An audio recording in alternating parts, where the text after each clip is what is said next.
All right. We have two left. Let's power through these, shall we? First things first, we have Alfino. And let me just start off. Can we not disrespect my boy Alfino? Let's give him a proper legend in the future. Come on. Alfino is actually my favorite Scion in the game. So when Alfino enters the field, your opponent selects one dull forward they control, put it into the break zone. So effectively, this is Famfrit with extra steps. But the nice thing about this is that you can kind of control it a bit. So if your opponent has a bunch of active forwards and only one dull forward, they have to send that one. Damage 3, gains 2000 power. It's kind of trying to do the old Scion thing of like, they get better with like higher damage. It's the only card that really does that now. This card, you probably are going to run it one of in a Scion deck just because it's so tutorable and so searchable. But a lot of the time, you're just going to go for the fire one now. And I feel like probably a lot of the water Scions just are going to be left behind. It's a decent card, but it's only really good with Alize or Grahatia. And there's so many good cards with Alize and Grahatia. Like, if your goal is just to kill a forward, you can just get the Lightning Ishtola and shrink it by 8k, right? Which means you just kill the thing. And then you also get to attack that turn. And you threaten a special. And you can also give, like, the Grahatia first strike, right? Like, it's clearly fine, but for, like, the actual cover card and everything else, I really wanted this to be, like, a super cool legend that, like, really made Scions into something really good. And he's just not, which sucks. Like, yeah, not much more to say than that. Good card, not my favorite Alfino, wish it was better. Urianger. This is a really interesting one to evaluate. It's a 2 CP 4K. Scion on the 7th Dawn. When Urianger enters the field, if one or more of your cards have been removed from the game, you may search for one category 14 forward and add it to your hand. So real quick, a lot of people had questions because of the way this was translated. You have to have a card currently removed. You can't, like, warp Estinian, have Estinian come back in, and then play Urianger. It's like, well, I had a card removed from the game at one point. You got to have one currently gone. If you can meet this condition consistently, this card is amazing. There are a lot of ways to remove cards from the game intentionally. Something like the Dark Emperor can do it. You can use Warp to do this. Lots of really interesting ways of doing that. I think it's a really interesting card. I really like the consistency side of this. This is something that, like, other Uriangers don't necessarily have. And it's a free forward, which is never bad. In the category 14 forward pool, it doesn't search for a Scion, it searches for every 14 forward. So if you're playing mono water, this searches Leviathan even, which is not bad at all, especially with Sildra being banned, right? A 0 CP forward that searches Leviathan, you would play that. So I think this is a really interesting card. It's a really good card. The only downside is that you do have to find a way to turn this on yourself. So it's not going to be in every single deck. Oaka. So this is a 3 CP EX backup job merchant. Most notably, this is category 10, so searchable with Buddy. When Oaka enters the field, if you control 3 or more backups, draw 2, discard 1. So it is Marrowweb with a condition, but 1 cheaper.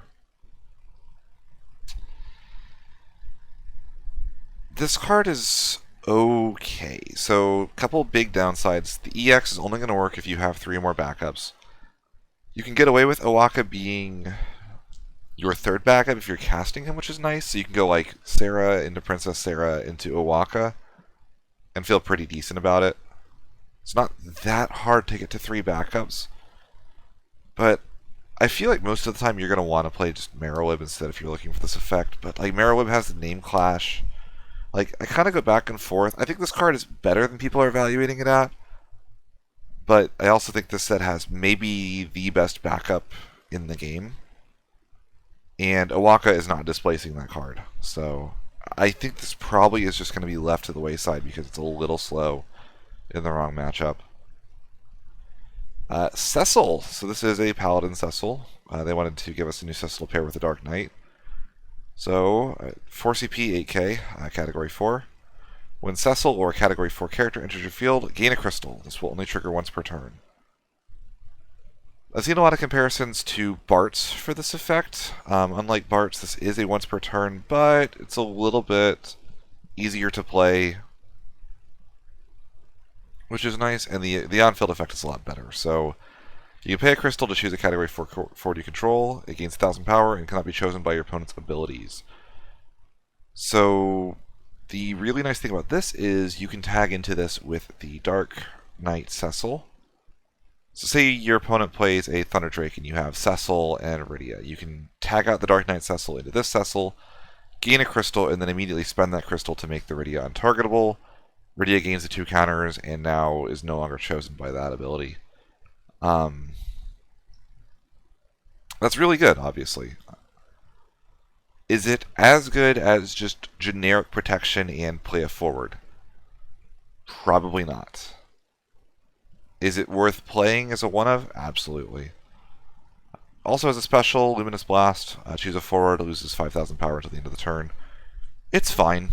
It's not a reason to play the card, but it's better that it has it than that it doesn't. Again, you're going to want to play 6 Cecils in any deck playing this Cecil. So the fact that you can find a positive use for them in hand if you happen to go into the Cecil is nice. There's a lot of interesting things you can do with crystals in 4 now. Palom is well above rate for the ping and generates the crystal if you already control the Cecil that it then spends to use the ping, which is really cool. Edge essentially loses the crystal cost because you spend the crystal and then gain it back once Edge enters the field. Unfortunately, the crystal gen is once per turn, so you can't just like continuously like do that for 2 CP and bring Edge back over and over again, but I think it's a neat card. I think it'll see some play, but it's clearly not like the best standalone. You will always tag into this Paladin card, which is a little unfortunate. Still a really good part of a good package, though. So Hippocampos. So again, we have 2 monster cycles this set. We have a hero and a common cycle. This is the hero. This is Job Artificial Life Form Category 14, 3 CP AK, so we're above curve. Why are we above curve? Well, the reason is because we have an activation condition. Duel 3 active characters other than Hippocampos. You get to do 1,000 damage for every 2 characters you control, notably that does not say water characters. To all the forwards opponent controls, then until the end of the turns, Hippocampos becomes a forward with 8,000 power. You can only use this ability once per turn.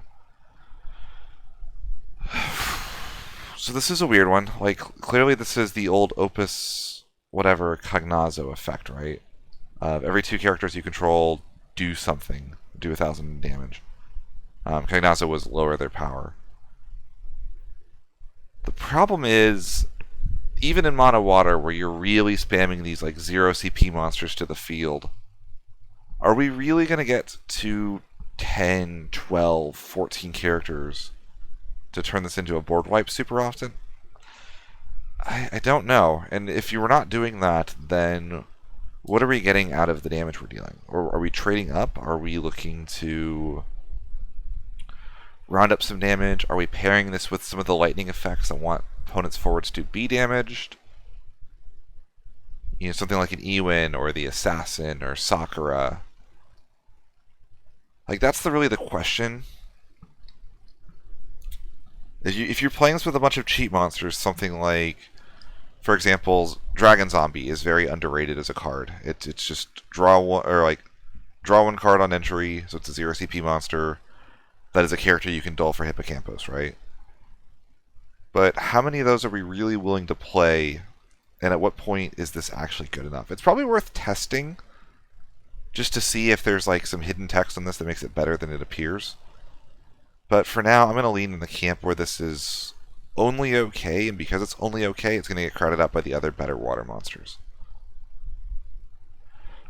Speaking of water monsters, here is Blue Goo. When Blue Goo enters the field, choose a forward, dull it, or activate it. The dull it's a little weird. It's not really a water thing. Activating your forwards is, though. 1 CP activate a forward is a lot more relevant with cards like Warrior of Light in the format. Ice Earth obviously likes to dull freeze your forwards. This allows you to kind of counterplay that, which is cool. You also get Water Tap, put Blue Goo into the break zone, choose an auto ability that's choosing a forward you control, cancel its effect. This is actually like really crippling for some decks. Think like if you're in a mono water mirror, right? Your opposing Leviathan now can't choose a forward. And I guess like in that situation your opponent's Leviathan can choose blue goo and a backup. So maybe it's not like amazing there, but like there are a lot of decks that like really need their auto abilities to resolve. And a 1 CP auto cancel that just kind of hangs around can be really debilitating, right? There's only so many auto abilities you can have or use in a turn. Think something like a Robo Akbel that like really needs to get a problem forward off the field. I think this is a really interesting card. I think it's going to see a lot of play, and sadly, I really hope this does not show up in Neo X Death in particular. So, really interesting card, really cool card. Looking forward to seeing what this enables. For Melda, this is a common 3 cost, 7,000 power job Sword Saint. Pictologica, FFTA2. When Formelda attacks, draw 1, discard 1. When you discard forward, you get to shrink it forward by 3,000 power, and you get to make Formelda gain 3,000 power. This is okay. A little bit of drawing and filtering is not bad, but this is not going to see play outside of Limited. We have a better version of this card already. Let's go here. In oh my god, what's the name of the card? It is a Brave Exvius Water Forward. L. So this is L is 3 CP, draw 2, discard 2, but if your goal is to cycle cards, then that's better. If you happen to be running other FFBE cards, you can make L unblockable and draw. So it could be draw 3, discard 2 on attack. So this just will never see constructed play, as it turns out. Sorry. Porum. When Porum enters the field or is put from the field into the break zone, draw 1, discard 1. The discarded card is category 4, also gain 1,000 power. This card would be good if it had any other name. The name Porum is really rough. If you're in a Water Chaos Arc list, maybe you run this, but if you're in Water Chaos Arc, you're probably going to want to recur your arcs to be able to just spam them, at which point this Porum is not what you want to play. I think this is just the 4th best Porum, unfortunately, so she's going to get crowded out. Look at this artwork, though. So adorable.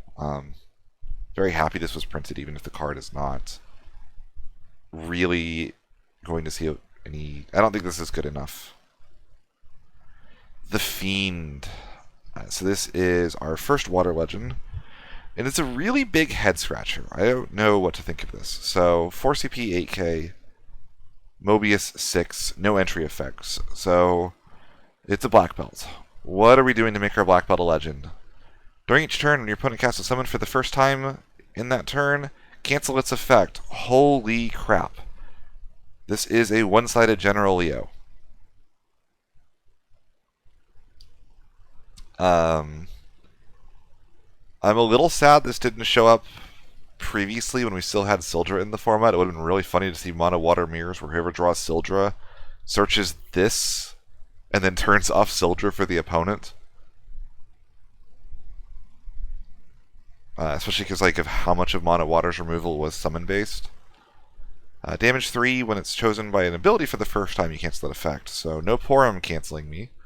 And then damage 5, 1,000 power, Brave, and it gains the Minwu protection effect. I have gone through phases with this card. The first time I read this, I thought this card was ludicrous. I could not believe they printed this text on a card. You are effectively saying your opponent is never casting a summon. That is what that first line of text says.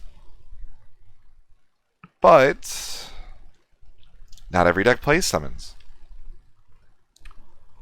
Damage 3, like, you expect to get there, but it's not the most reliable. Like, I wouldn't count on that, so... And the damage 5 even more so.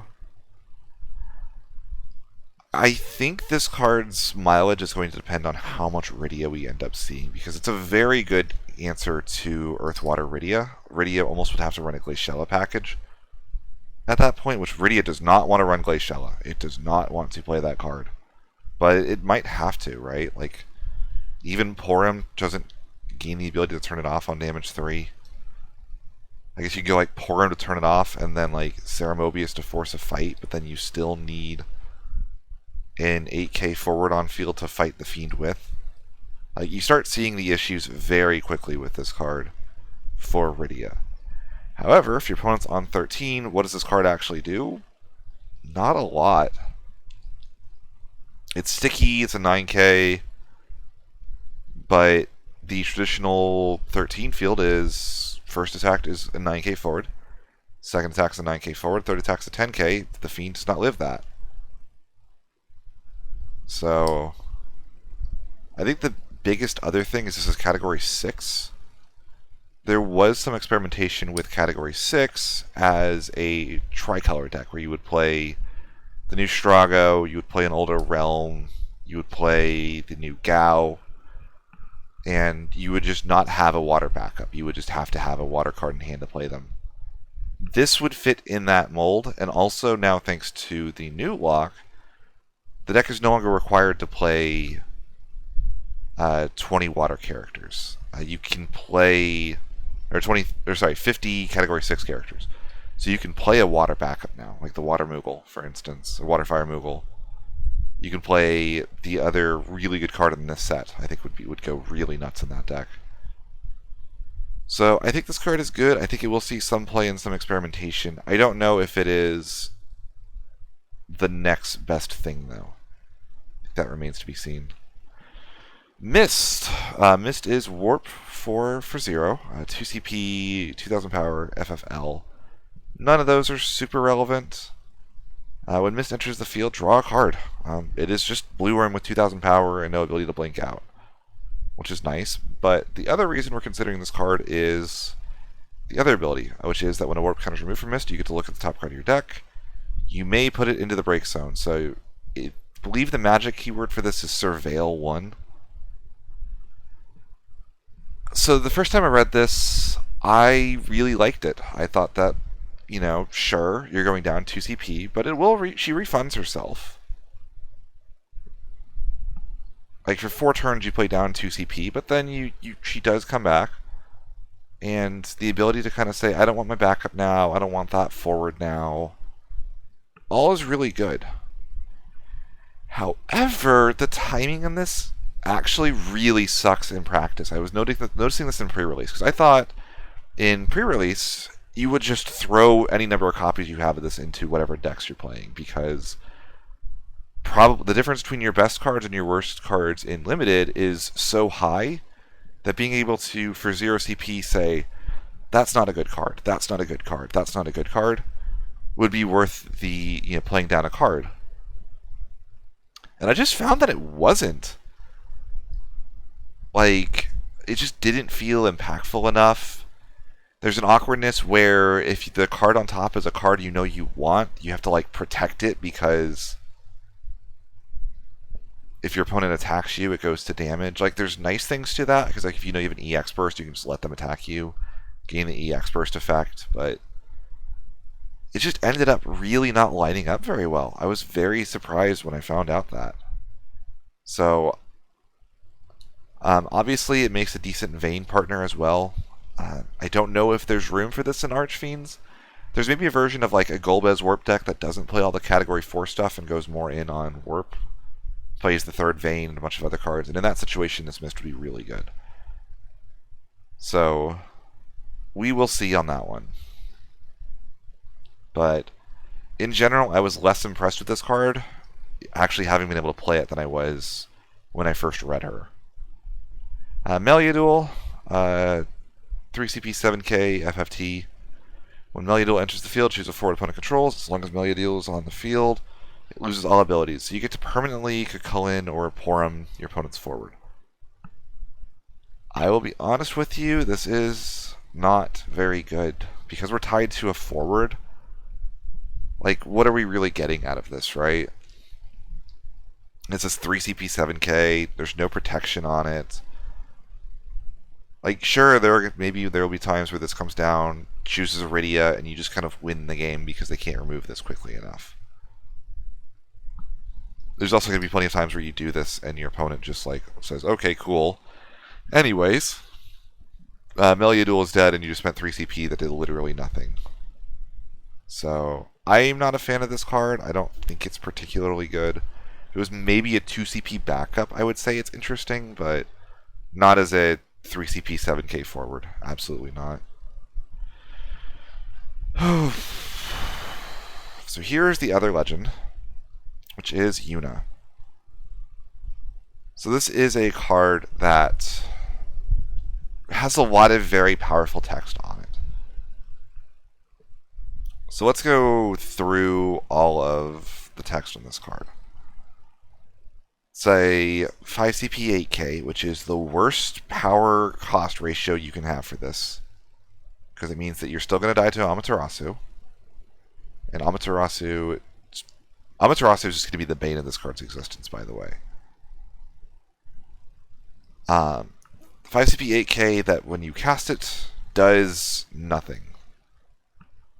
Yeah, that's not a great start. Yuna is a very hotly contested name in Water as well. We have the old Opus 1 backup that still sees a lot of play. Just last set, Yuna Legend. Opus 12 Yuna Legend still actually is an interesting card for any deck that does party attack. The Guardian starter Yuna is still a good card. Yuna is not a very easy name to give up.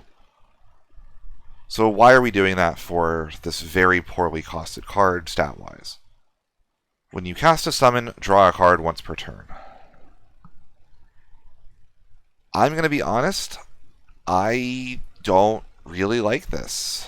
So, yes, there's a lot of really nice things here. If you're on Moogle and Poo-Poo, they effectively read, draw 3, discard 1.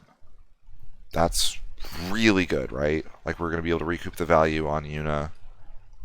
The problem is, you can't run that many summons in any given deck. Usually you can run about 20. And in order for Yuna to actually gain value, you need to cast 1 summon per turn, every single turn. Because if you do anything other than that, the Yuna backup is a better card. If you cast 0 summons, Yuna backup is better.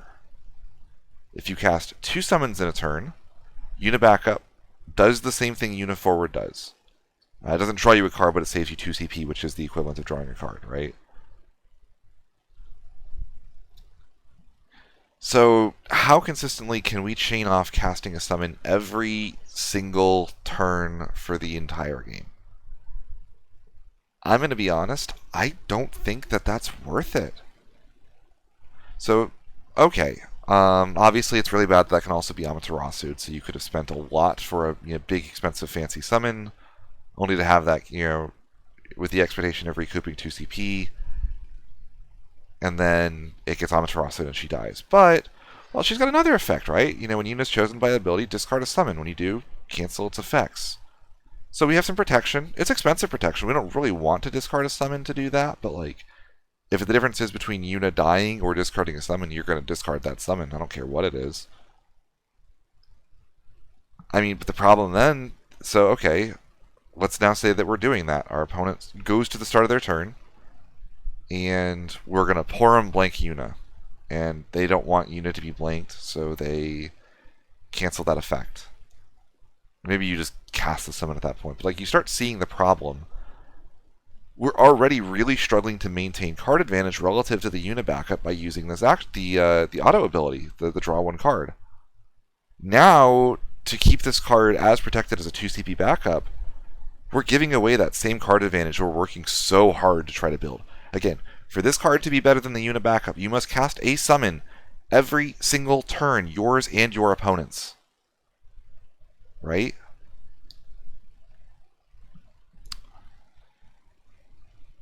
And then, as if that's not enough, that's an auto ability. That is not an action ability. Which means that if your opponent's on Water Fire, they can just choose it with Porum and then Amaterasu to kill Yuna. You can't do anything about that. Even more than that, let's say we have a Legend Porum on the field, and I have something that looks like a removal spell. I've got like a Warrior of Light Rosa, right? If I go Porum, choose Yuna, my opponent can say, okay, well, on the stack, Yuna, I'm going to discard a summon. Well, I can still then try to stack more auto abilities, or more abilities on the stack. It doesn't prevent that from happening. It's not like for the rest of the turn, Yuna cannot be chosen by your opponent's abilities. It's that ability doesn't work. But even there, it's bad because it's a when you do so. So when you do that, your opponent can Amaterasu you and kill the Yuna. Like, this card is really powerful, but it just goes so far out of the way to shoot itself in the foot. The special's really good. But even there, okay, what's the water Yuna we're playing? I'm assuming we're going to play like wind or water, right? So I'm just going to Google Yuna just to see.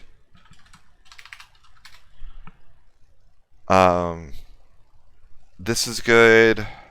This Yuna's really good. This Yuna's really good. Maybe there's like something cool we can do with like this old Opus 7 legend where it's like you use that to continuously do that. But if you do that, remove 3 summons in the break zone from the game, you're lowering the power of the special.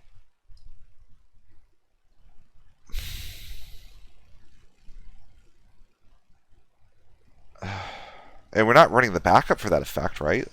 Like maybe you could like run one copy of the backup and then like robo it to hand every turn so you get the special off, but again, now we're running robo where we need crystals and Yuna and other copies of Yuna to try to recur with the robo. Here's the other thing. This Yuna starter exists, and this Yuna starter is better. This is the other reason. If you're only casting one summon and drawing one card, this Yuna starter is free. And you can't do it on your opponent's turn. But this Yuna now, okay. So let's say we have the dream scenario. I'm going to go really deep in the tank on why this card is not good. I'm sorry. Or not good enough. So here's the dream scenario. I'm going to say for this Yuna, we have as many summons in our hand as we could ever want, but we still want to draw all the cards in our deck. I know. But it's stupid, but stay with me. I'm going to cast this Yuna for 5. I am down 5 CP. I cast a summon and draw a card. I'm down 3 CP.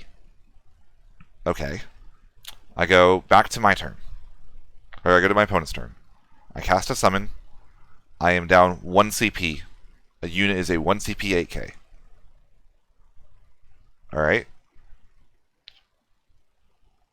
And so on and so forth. Let's say I'm doing that same scenario with this Yuna. I have as many summons as I could ever want to cast.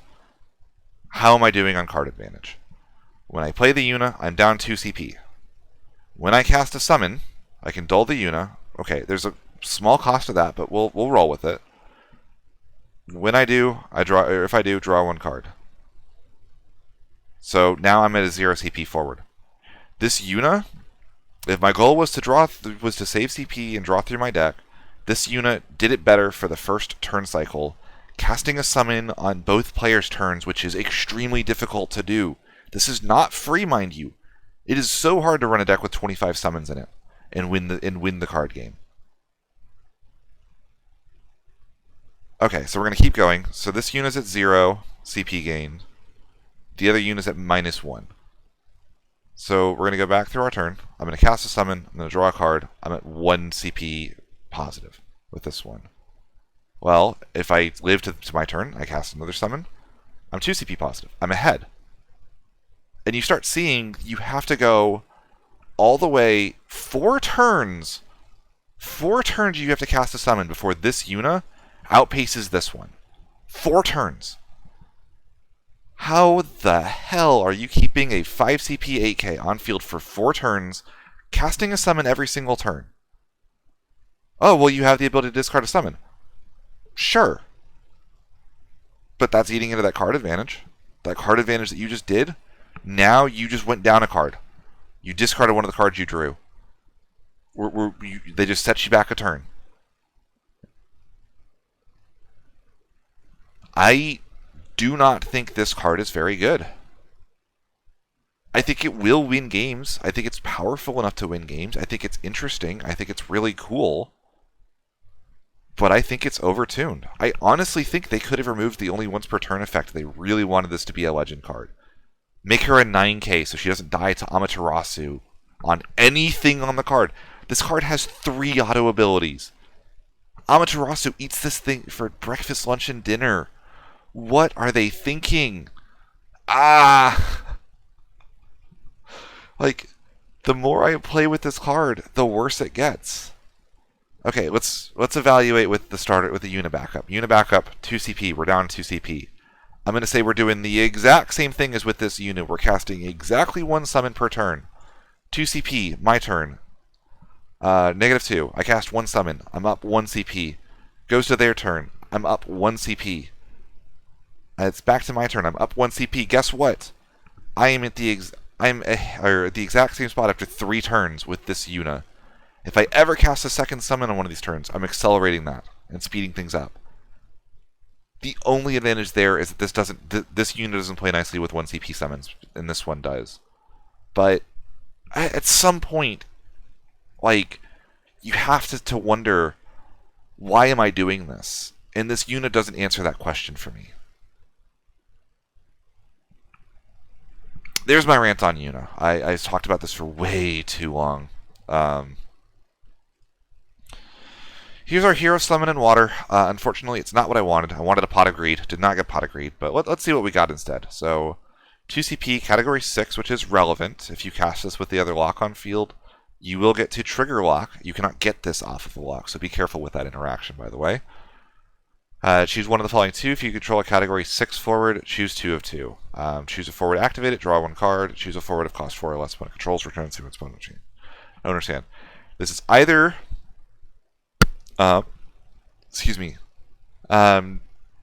slightly more restrictive 2 CP or 3 CP Leviathan or Fairy. I don't think there's a lot of decks that will play this without having a category 6 forward. It's not bad. I think you can do worse, but I feel like you're probably better off playing the Una backup, playing 3 CP Leviathan, and just having the flexibility to protect your own cards, to remove your opponent's cards, and just do more. But there is definitely benefit to just being able to use this as a 1 CP cantrip, right? But the real value, if you have a category 6 forward that you're like happy to play, like say you have a Terra or a Solis or a Fiend, a Realm, Strago, Gao, any of those, this card becomes immediately extremely good. It's very simple. Oracle.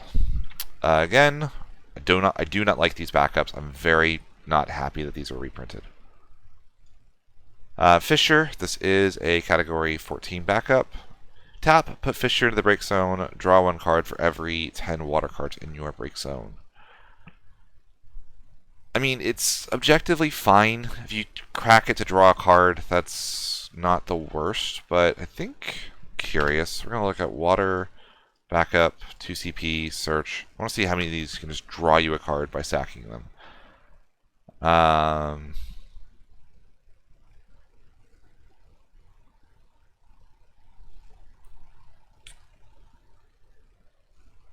Chemist can draw 2, discard 1 if you've taken a point of damage. It's not quite the same thing. Just looking for draw. Like the ability to just break the backup for free and draw a card. I'm just curious if any of them does that.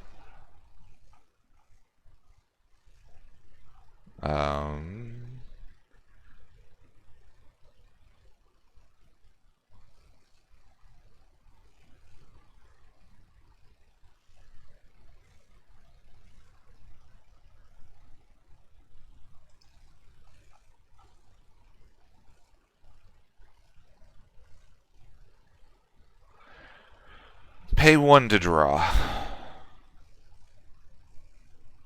Okay, so we're power creeping Moogle Theorhythm. It's not the best company to be in, but Or if we're on damage 5, Clav it, I guess, also does this. It's fine. If you ever get to 20 water cards in mono water, it's honestly very, very good. But the problem is mono water is currently using its break zone as a resource, so it doesn't fit there very well.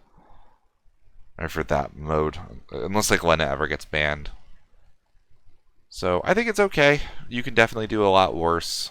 You can always crack this for no effect if you just want to do that, and that's still valuable.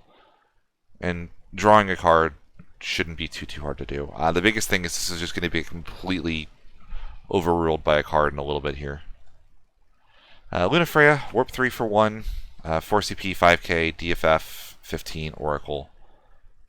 I mentioned on my last video, Warp 3 is like the Vayne Warp speed, where it's like you get 2 triggers of Vayne that are both useful.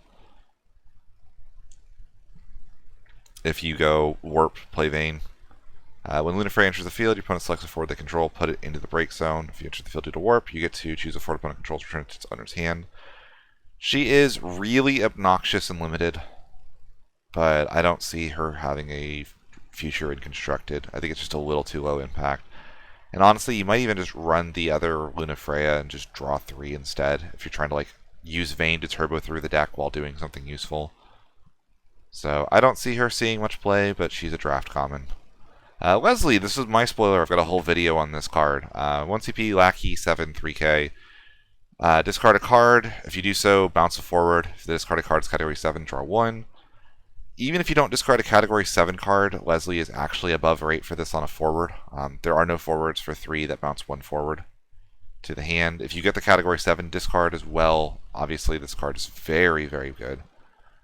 But every deck or every element has a 1 CP 3k. This one just happens to be pretty decent. I don't think it's going to see a lot of play, just because I think the mono water is kind of doing better things than this, but you can definitely do a lot worse. Here is the best card in the set, maybe, and I am not exaggerating. This thing is... oh. Alright, so let's go ahead. Loporrit is a 3 CP category 14 job standard unit, very relevant. 14 standard unit pairs with Grahatia, right? Grahatia is a 10k if this is on field. When Loporrit enters the field, draw 2, put 1 card from your hand on the bottom of your deck. They really printed this on a card and thought it was okay. There's no restriction on this. There's no reason not to do this. This doesn't require you to have water cards in your deck. You could have this be like one of 5 water cards in your deck, and it wouldn't whiff. Likewise, if you're in mono water, there's no problem with that either. Like, what the heck? Like, for reference, mono fire at one point was considered to have a strong backup, like, curve game because of this Geomancer that just said, like, reveal the top card of your deck if it's fire added to your hand. I have heard so many horror stories of the one of Kadaj messing with this Geomancer backup. Loporrit can't whiff. Oh, all the way. But yeah, like multiplayable, draw a card. Even showing the card to your opponent so they know what to play around was and still is good. If you're playing mono fire, this card is still probably in there unless you're on a very heavy samurai package. This card is better. And even more than that, you see 2 cards. It's not just what's the top card of your deck. Like, if this just said draw a card, I would actually be okay with it. Like, let's just, I'm going to show this. Water, 3 CP backup. I'm going to go multiplayable. I'm just going to show this. There is no 3 CP water backup that says draw a card. There's, you can go, or standard unit, there's, you have to be playing a fire or ice card for this one to work, or you have to be playing an earth or lightning card for this one to work. Okay, let's remove multiplayable.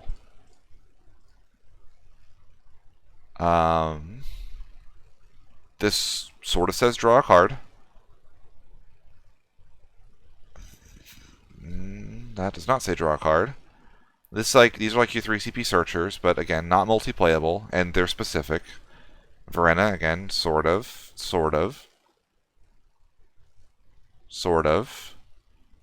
but conditional, sort of, but very conditional. So not only did we not have any card that just says 3 CP multiplayable, draw a card.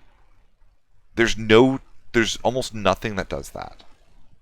Now, granted, like if you really want a summoner forward or a goblin or whatever else, obviously these are better, right? But they're not multiplayable, and they don't do everything. They can't help you curve. This can get you backups. You can draw 2, get into your next backup, put another card on the bottom of the deck. If you want to curve in the early game, if you're in the mid-late game, you don't want a backup, put that on the bottom of the deck. It's so flexible. Oh, and by the way, if this was the only text on the card, I would think this is a top 5 card of the set. Genuinely would be a top 5 card of the set. Here's another example, by the way. How much play did Geomancer see? Right? Last set. Granted, part of that was because it's a 1 cost that was searchable by Sildra, but Sildra's gone, so Geomancer should probably fall out of favor. How much did Geomancer see? A lot. A lot of play is the answer. Why is that? Well, it's a 1 CP backup. This is a better 1 CP backup. But you can discard this. You can crack this. If you're just looking for something to do late game, you can break this to draw 2, discard 1.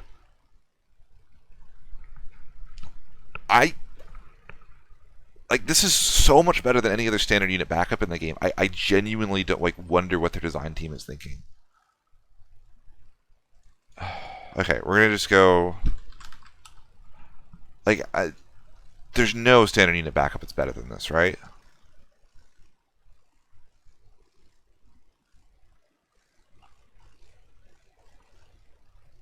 Yeah, I'm still in water. I don't think there is, and I don't mean to be maybe I'm overly praising the card at this point.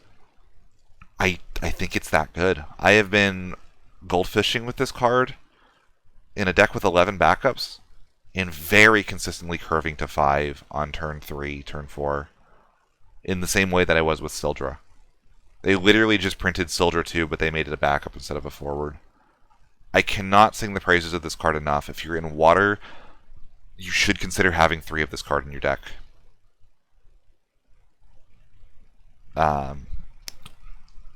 Oh, even more so than that. Placing a card from your hand on the bottom of your deck is fantastic because that means that you get to either search that later. So if you have a card, you can play fewer targets for your searchers and still be okay about having those searcher backups because they'll still have text. There are cards that... the Yu-Gi-Oh term for them is a Garnet, which is a card that is an engine requirement that is dead in hand, but live in the deck. The best example that I can think of is with Realm. Realm has to search for the monster to play it to the field, right? But Realm costs 5, and you have to find the Realm, and you don't want to play multiple copies of some off-color monsters to do that. Loperate says you can put the off-color monster back in the deck if you want to, and still hit it with Realm later. I'm going to go back to this in 1 second. I'm just going to see if I think there's any card that I think is better than this card. Alchemist. If Sildra was still legal, you would run 1 copy of this next to your Geomancers so that you could play this for free. It would be a better Geomancer as a 1-of in a Sildra deck, but Sildra's gone, so this card probably will not see too much play. It's just going to be overshadowed by Loperate. Rosa. Rosa is very good. Cost required to play your category 4 forwards. Can be paid with CP of any element, so that's really nice. And then when a Cecil enters your field, draw 1 card. Very clearly meant to pair with the new Earth Cecil. Notably, this does overwrite the Earth Pip and the Water Pip on the cost because Earth Cecil is an alternate casting condition and is not an ability. So, you go Cecil, and then on their turn you tag into another Cecil, which is kind of cool. Helps you preserve the Cecil flavor of not just lone firing immediately for the Paladin. And yeah. This card's really good. I don't think there's too much more to say. She kind of just does what she says on the tin. The other nice thing, Category 4 means that she's another water forward that can very cheaply power up Rydia, which is always appreciated for that deck. I think Earth Water Rydia got so much this set. Last water card is Waka, 7 CP, 9K, Pictologica X or 10. Cost required to cast Waka is reduced by 1 for each backup you control. So if you have 5 backups, he's a 2 CP, 9K. Honestly, not that bad. When Waka attacks, put a backup you control in the break zone. When you do so, choose a forward, do it 8k damage. So the concept is that you set up your balls on the bench. Waka gets cheaper when you have a bunch of balls, and then when Waka attacks, he throws one of your balls at your opponent. I saw, like, I was talking to Travis when this card was first spoiled, and he's like, wow, this card is putrid. Actually, here's maybe my hottest take of the entire set. The card's not horrible. I don't think it's... I'm not playing it anywhere. I don't think it's going to, like, do a lot, but it's a common with interesting text and some fun applications that, like, maybe will show up in, like, a table 500 jank deck somewhere that wants to, like, sacrifice backups. Trading a backup for an 8k ping is really not that bad. A 2 CP 9k is solid. Like, I actually think it's a decently well-designed card that would have seen play back, like, way back in the day. And he's like, well, why are we, even doing this? We've got all these other good walkers. I'm like, well, because we have this, like, Pictologica art we want to use. And we're not putting this on a good card anyway, so at least it's an interesting one with some fun flavor that'll, like, do fine for you in, like, pre-release and limited. And maybe, like, there's some, like, water, lightning, Rampair deck, or, like, water, earth with Ignis. It's not stunning, it's not flashy, but, like, I can't praise Yuffie and then with a good conscience say that this card is, like, significantly worse than Yuffie. A 2CP 9k is still a good card. He's going to be hard to remove. Am I ever slotting this in a deck? No. But compared to other cards I'm not slotting, like compared to Core, compared to... like, I would play that before I played Melia Duel. It's probably better than Formelda overall. It asks less questions than Hippocampos, I think. Like, I don't even think it's the worst water card of the set, so I'm not going to crap on this one too much. Spoilers for the light set review. Okay. Let's just do this real quick. I'm going to jump to the end here on FF decks. I'm just going to see, like, Loporet might be the #1 best card of the set for me.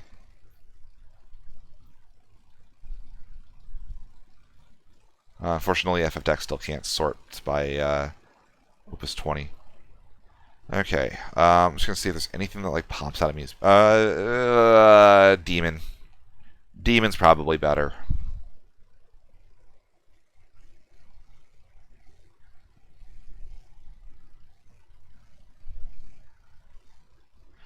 Setzer's really good, but Setzer is situational. Loporet is not, so Loporet beats that. Lock is good, but Lock has a deck building cost. Loporet does not. Genova Dreamweaver does not have a deck building cost, but there are probably metagames where 7k is not the right amount to ping. Fat Chocobo is probably too specific.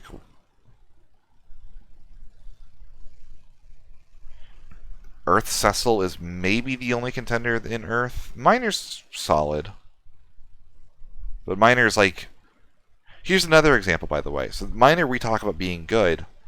Miner is a conditional Loporet. 2 sack to draw. Same effect, but worse. Draw is worse than draw 2. Put a card on the button from your hand on the bottom of the deck. And then reveal 5, add a backup is worse than draw 2, put 1 on the bottom. So this is worse in every single way than Loporet is. Like, the only situation Miner's better is on turn 2 when you want to find a third backup. Miner has a better chance of finding a backup than Loporet does. That's such a narrow application, it's not even worth considering. Cecil is just incredible, but Cecil really wants to have water in the deck because paying 5 for Cecil is not nearly as good. Like without water or without without water in the deck, I don't think this Cecil actually sees that much play. Maybe Earthwind. Earthwind likes like 5 cost forwards thanks to Sophie and Wall, but like that's a very narrow application space that's not there. If we go to Lightning, Estinian is really good, but Estinian I don't think Estinian will win you as many games as the consistency from Lopper it will. I think Mira is really good, but Mira has a very high deck building cost. This is unproven still. Yeah. Shinryu has a very real deck building cost by being a light forward. Same for Materia, same for Xenos. I think this is the best card in the set. Okay. That's that. I'm going to record the light dark real quick, and I will chat with all of you lovely folks in just a little bit.